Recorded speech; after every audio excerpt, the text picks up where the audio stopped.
Časnik je prvič priromal v poštne nabiralnike gospodinjstev v Brdih novembra 1995.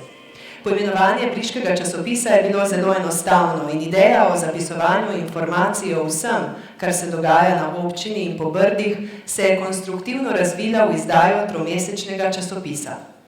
Začetna vizija briškega časnika je bila postati ogledalo občine in življenja v Brdih. V teh letih smo poskrbeli, da k vam prihajamo v barvah in z lepo knjižno besedo, kar je v današnjih medijih že redkost.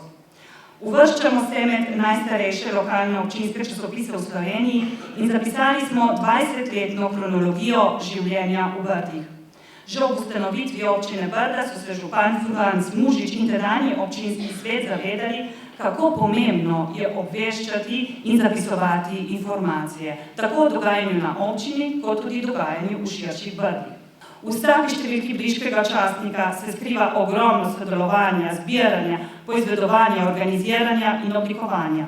Ampak ko vse zberemo na kup in ko končno izidemo, smo vsi zelo veseli. Mediji so zrcalo družbe, v kateri živimo, in briški časnik je krasno zrcalo Brd. Od prve številke, ko je bilo objavljenih kakšnih 20 člankov, pa do danes, ko objavljamo več kot 100 različnih člankov, lahko vidimo, da se v Brdih ogromno dogaja, da Brda gospodarsko in turistično cvetijo. In naj bo še naprej tako. Mi pa vas bomo o vsem obveščali, včasih tudi kritizirali. Kajti, kot sem že enkrat omenila, vsak še tako velik dogodek, če ni zapisan, gre v pozabo. Jaz bi resnično se odgovorni urednici in glavni urednici zdaj zahvalil za to delovanje in verjamete, da ta časnik nas bo spremil tudi v bodoče in to je še kako prav. Ta briški časnik ne gre samo v dobrih 2000 gospodinjstv tu v Brdih.